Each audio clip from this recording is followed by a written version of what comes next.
Depression एक ऐसी बीमारी है जो कभी भी किसी को भी हो जाती है। कई बार छोटे छोटे बच्चों को भी डिप्रेशन की बीमारी हो जाती है। ये ज़रूरी नहीं कि ज़िंदगी में जब बहुत परेशानियां आए, तकलीफ़ें आए, तभी इंसान को डिप्रेशन की बीमारी होती है। कई बार जिनकी ज़िंदगी में सब कुछ ठीक होता है, उनको भी डिप्रेशन की बीमारी आ जाती है। तो आइए समझते हैं कि इस बीमारी के लक्षण क्या हैं और इसके इलाज क्या हैं। डिप्रेशन अपने इनिशियल स्टेज में, मतलब अपने शुरुआती चरण में, लोगों को पता भी नहीं चलता है कि उन्हें डिप्रेशन हो गया है। इसका सबसे पहला लक्षण तो यह है निराशा, उदासी। जिन लोगों को डिप्रेशन की बीमारी होती है ना, वो हमेशा उदास रहते हैं, हमेशा निराश रहते हैं। उन्हें कोई चीज़ खुश नहीं कर पाती। थोड़ी देर के लिए निराश होना, उदास होना मनुष्य का स्वभाव है, वो प्राकृतिक है। लेकिन कोई इंसान अपनी निराशा से, अपनी उदासी से बाहर ही ना आ पाए तो वो एक बीमारी का रूप ले लेती है। कोई खुशी का मौका, कोई खुशी की बात उसकी उदासी को दूर न कर पाए, उसकी निराशा को दूर न कर पाए, इसका मतलब उस इंसान को डिप्रेशन है। डिप्रेशन का एक दूसरा लक्षण यह है किसी काम में मन ना लगना। जिन लोगों को डिप्रेशन हो जाता है ना, उन लोगों को किसी काम में मन नहीं लगता, ना घर के काम में, ना अपनी पढ़ाई में, ना अपनी नौकरी में। उनका किसी काम में मन नहीं लगता। फिर ऐसे लोग कहते हैं कि जिंदगी में अब खुशी मिलनी खत्म सी हो गई है। ना अब हमें हमारे रिश्तों में खुशी मिलती है, ना काम में, ना पढ़ाई में, और ना ही घर पे हमें खुशी मिलती है। इसका और एक लक्षण ये भी है, जिस इंसान को डिप्रेशन होता है वो हमेशा खुद को थका हुआ और कमजोर महसूस करता है। कुछ करने की ताकत ही नहीं रहती, ना उसके मन में, ना उसके शरीर में। और या तो ऐसे होता है कि उसे भूख लगना ही बंद हो जाती है, जिसकी वजह से उसका वजन गिरना शुरू हो जाता है। और कुछ केसेस में ऐसा होता है कि कुछ लोगों को बहुत ज़्यादा भूख लगने लगती है, जिसकी वजह से वो बहुत ज़्यादा खाते हैं और उनका वजन बढ़ने लगता है। डिप्रेशन का असर आपकी नींद पे भी पड़ता है। कई लोगों को ठीक से नींद ही नहीं आती, बिस्तर पे लेटे हुए घंटों तक पर सो नहीं पाते, और नींद आने के बाद भी बार बार नींद टूटती रहती है। चैन की, सुकून की नींद नहीं ले पाते हैं। अब ये डिप्रेशन होता क्यों है? इसके दो कारण होते हैं। एक कारण तो ये है कि ब्रेन में कुछ केमिकल चेंजेस होते हैं, जिसकी वजह से लोगों को डिप्रेशन की बीमारी होती है। और दूसरा कारण ये है, कई लोगों की ज़िंदगी में ना कुछ नेगेटिव इंसिडेंट हो जाते हैं, कुछ दुखद घटना हो जाती है, कुछ उनके साथ बुरा हो जाता है, जिसको लेकर के उनका ज़िंदगी के लिए नज़रिया ही बदल जाता है।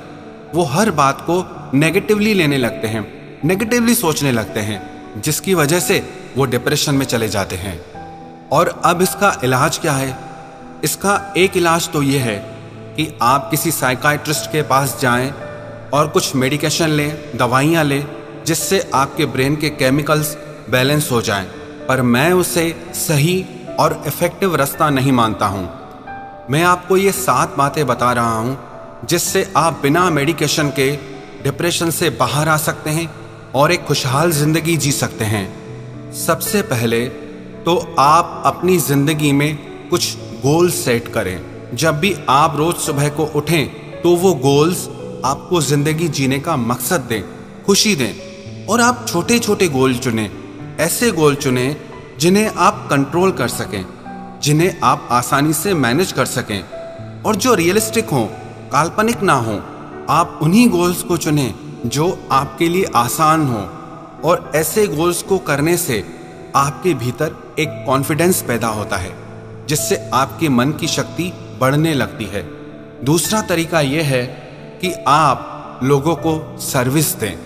जब आपकी वजह से लोगों को सर्विस मिलती है, कुछ बेनिफिट मिलता है, तब आपको खुद से प्यार होने लगता है।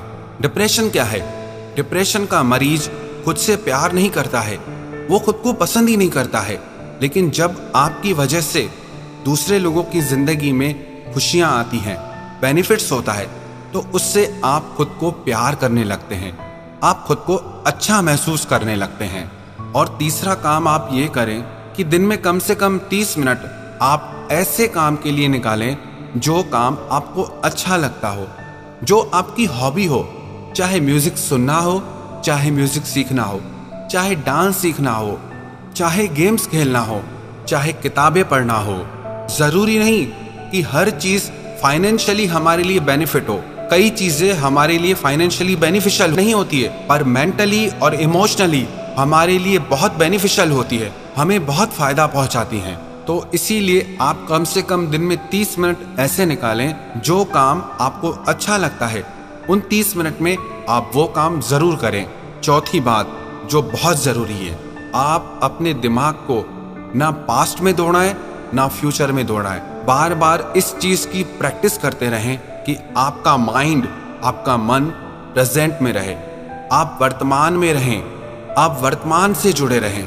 आप जितना वर्तमान से जुड़े रहेंगे उतना आपका माइंड स्टेबल रहेगा, स्थिर रहेगा। जितना अपने दिमाग को पास्ट में या फ्यूचर में दौड़ाएंगे उतना आपका माइंड अनस्टेबल हो जाता है, अस्थिर हो जाता है। इसीलिए ये बहुत जरूरी है कि आप अपने मन को वर्तमान में लगा कर रखें। पांचवी बात, आप रोज एक्सरसाइज करें और अच्छा फूड खाएं, अच्छा खाना खाएं। जब आप रोज एक्सरसाइज करते हैं तो उससे आपका शरीर ठीक होने लगता है, और शरीर ठीक होने से उसका असर आपके मन पे भी आता है, आपका मन भी ठीक होने लगता है। और साथ में आप अच्छा भोजन खाएं, आप वो फूड खाएं जो आपकी फिजिकल हेल्थ के लिए, आपकी मेंटल हेल्थ के लिए अच्छा हो। जब आपके शरीर को प्रॉपर न्यूट्रिशन मिलता है, पोषक आहार मिलता है, उससे आपका शरीर और मन दोनों तंदुरुस्त रहते हैं। छठी बात, आप उन लोगों के संग में रहें, उन लोगों के साथ रहें जो आपको हमेशा आगे बढ़ने के लिए इंस्पायर करते हैं, जो आप में हमेशा कुछ अच्छा देखते हैं, जो आपको आगे बढ़ने में सपोर्ट करें, आगे ले जाएं, जो आपको पीछे खींचते हों, जो आपकी कमियां निकालते हों, जो आपको बुरा समझते हो।